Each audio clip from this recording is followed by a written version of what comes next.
Hello, welcome. I do questionable things when I look at light mode, and today we're going to be mean to a very special, very new to fighting games friend of mine. And to respect this friend's privacy, I'll be using a fake name, so we'll be calling them, just blurting out a random assortment of sounds here, let's say Swimmy.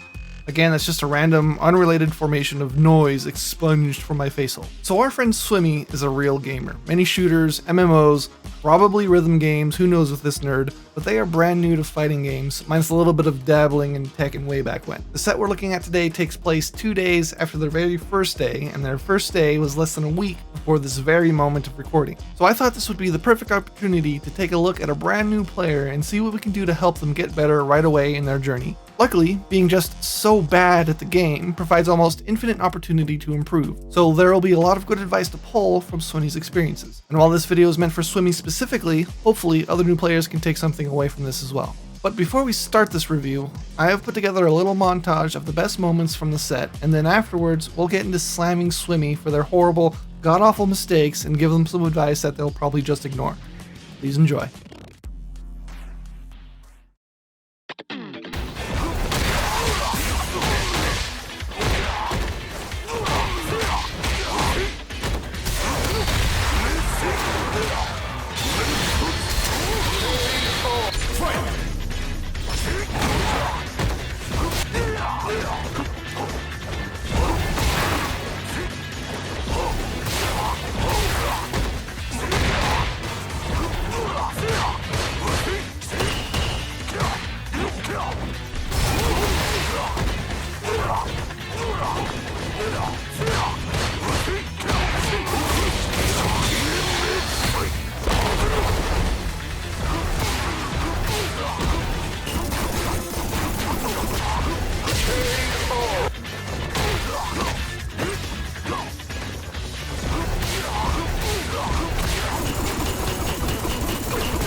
Alright, Swimmy, my friend.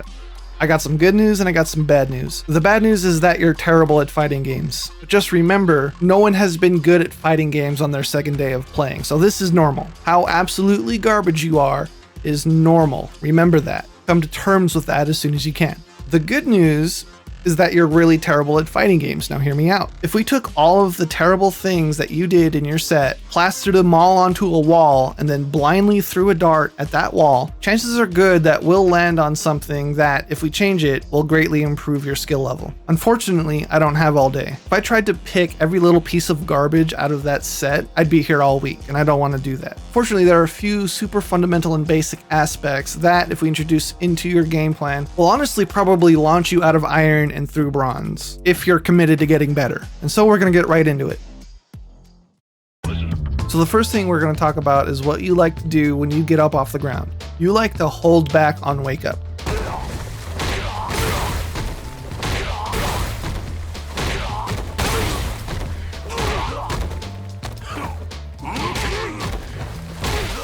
A lot of players like to hold back on wake up, especially new players. It's basically a part of their instinct at this point. Unfortunately, you have the survival instinct of a really depressed baby. Stand blocking leaves you open to lows, and in this game, lows can lead to some really big damage.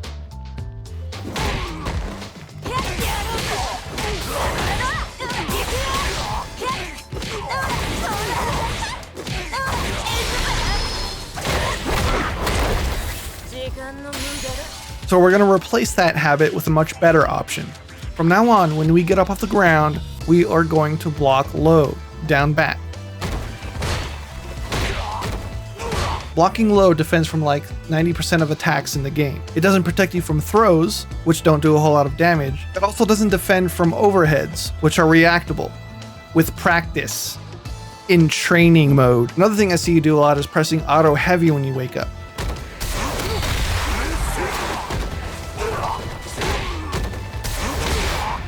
In general, pressing anything when you get up off the ground is really, really bad. Your opponent can hit you before you ever get any attack out. So again, we're going to go from holding back on wake up to holding down back and not pressing anything. Once your opponent's offense starts to become better, we can get into other options you can do, but for now, just remember, holding down back should be your default defensive option. The second thing we're going to talk about is what happens when the opponent jumps. Now you do have anti-airs. You use your forward special move really well in that regard. But sometimes you get caught off guard and you can't quite react with a forward special, and that's okay. But sometimes when this happens, you don't block the jump in attack. You're crouch blocking, which is great if your opponent is on the ground. If in the air, you have to remember, you have to stand block their jump in attack. Getting an anti-air is better, but failing that, you need to stand block jumping attack. Another thing to talk about is what happens when you do block a jumping attack. Sometimes you like to press that auto heavy.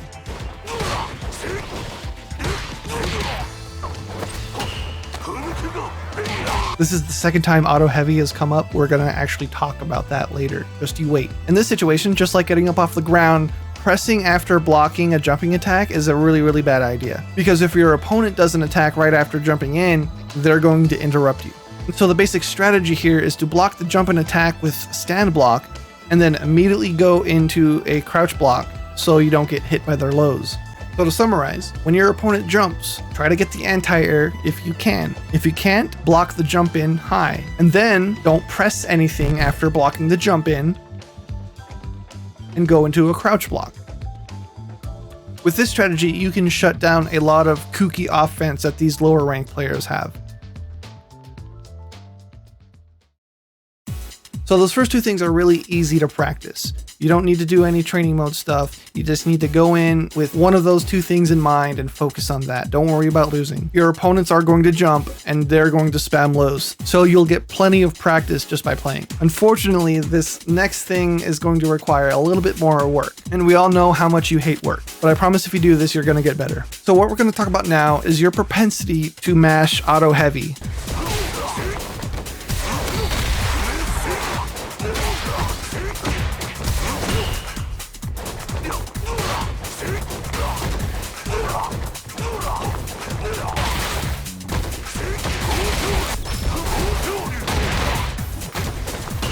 This is a very, very, very, very terrible idea, and I've told you this, and now I'm going to tell you again. Spamming auto heavy is a really, really, really bad idea. Spamming auto heavy is a really, really, really bad idea.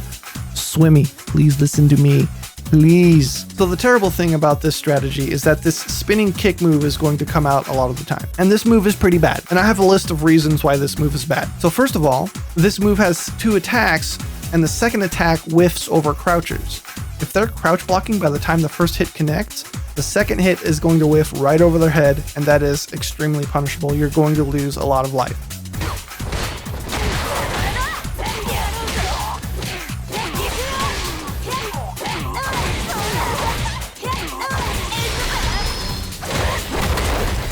The second reason why this move is bad is because it has a long duration. Let's take a look at the frame meter. I'm not going to go over it too much, but one of the things that it does is that it tells you the animation lengths of attacks. As we can see here, auto heavy attack is 43 frames long, and a frame is just 1/60th of a second. Don't worry about that too much. With such a long duration, you become more weak to jump in attacks and whiff punishes, both of which can lead to some very, very big damage. Reason number 3 why this move is bad is because it's not cancelable. Now, this isn't normally a problem in Street Fighter games, but in this game that's a huge problem. Combined with the fact that it has long duration, not being cancelable means is that it is weak to DI.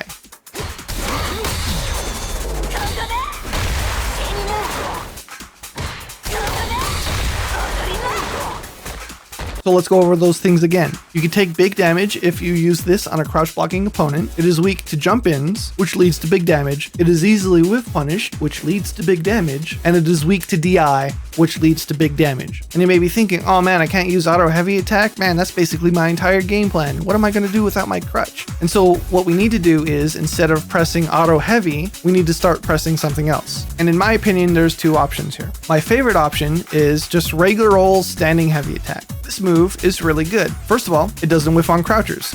So that already makes it leagues better than auto heavy in my opinion. If we look at the frame meter again, we can see that it only has 31 total frames of duration versus auto heavy's 43 frames of duration. Maybe that doesn't seem much to you, but that makes it much less weak to jump ins and whiff punishment. Another reason why this move is so much better than auto heavy attack is that it's cancelable. What I recommend doing is canceling heavy attack into fireball. If you really want to learn how to use this move, you'll start doing combos with it.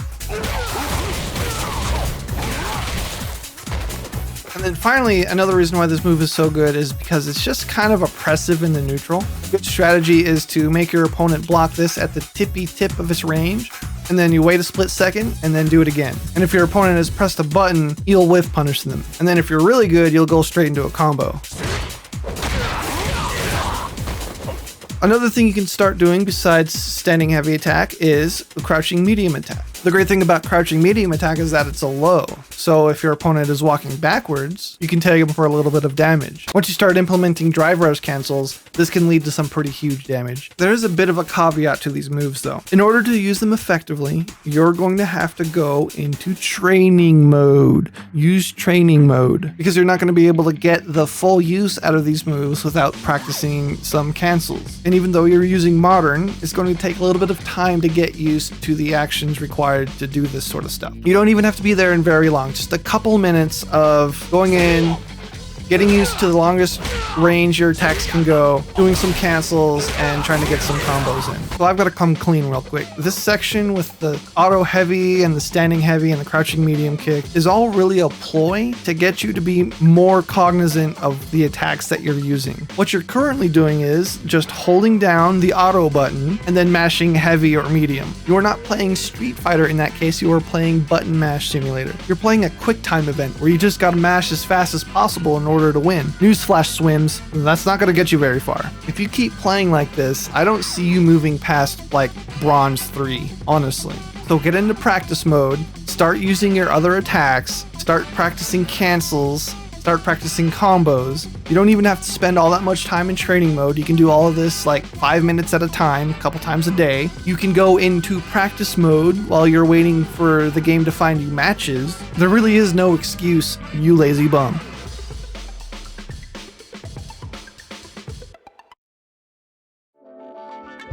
So we've talked about like 2% of the bad things that you were doing. Let's talk about some of the good stuff. So I don't really recommend waking up with DI like that, but you do get the full combo conversion. So that was pretty good. Just recognize that that's going to get you blown up one of these days. Okay, so I want to say in all technicality that was kind of bad because you wasted meter on it, but it was also sick as fuck, so I kind of don't care. So that was pretty good. This shows what patience and just blocking it out can do for you. You blocked the Tatsu and you got the punish on it.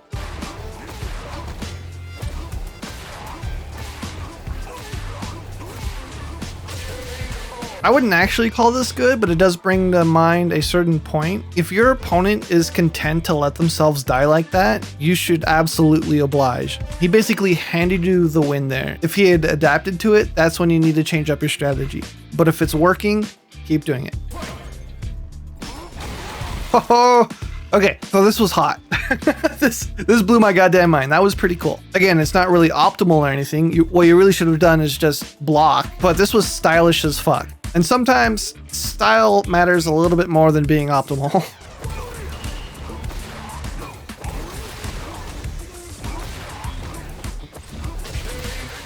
Honestly, you should not have taken that game. But again, if he's happy to die, who are you to stop him? Really good anti-air. That was perfect.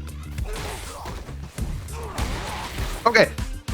That was really good. This is a strategy that a lot of players use, even up to low masters, where as you're getting up there, they jump. And what this is supposed to do is bait out a response from you. So a lot of players will try to throw tech here and whiff a throw, and then the attacker will come down with the jumping attack and get massive damage. What you did with the forward special here is absolutely the right answer to this situation. I can't tell you how many times I've let people get away with this in my own games. What's great about this is that you recognized they were in the air and then you had the reactions to do a forward special knock him out of the air. This was really good. Bravo. That was me clapping really robotically. Oh, so good. There it is again. Suboptimal, but very stylish. So I know it wasn't a lot, but you got to take the small wins where you can get them. So we're nearing the end of the video, but there's one more thing that I need to give a critique about. Swims, your mentality is absolute garbage juice. You are so hard on yourself when you lose. If you want to ignore all of my advice up to this point, there is one thing that you really need to do if you want to get better at anything, and that is to not sweat the losses. Playing modern may lower your worth as a human, but losing does not. Losses don't actually mean anything. Rank doesn't really mean all that much. You need to try to learn to enjoy the process of improvement and not worry about your performance so much. To quote a very famous cartoon dog, being really bad at something is the very first step to being kind of good at something. So because it is inevitable that you are going to suck, why not just enjoy the ride? Find the little wins. When you block punish a super, call yourself a good boy. When you get an anti-air, start jerking off. A lot of the fun in Street Fighter is going to come from recognizing holes in your game, filling those holes, and getting better. So just don't worry about it. You'll be fine. And don't throw your controller through your screen. Again, that's it for this replay review. Swimmy, if you find it in your heart to keep playing Street Fighter, I'll probably do this again. We'll come back to you later and see how you're doing. To anyone else watching this, if you're as new as Swimmy is, I hope you learned something too. And I'm out of here. There's a chicken burrito with my name on it. I am going to annihilate that thing. See you later.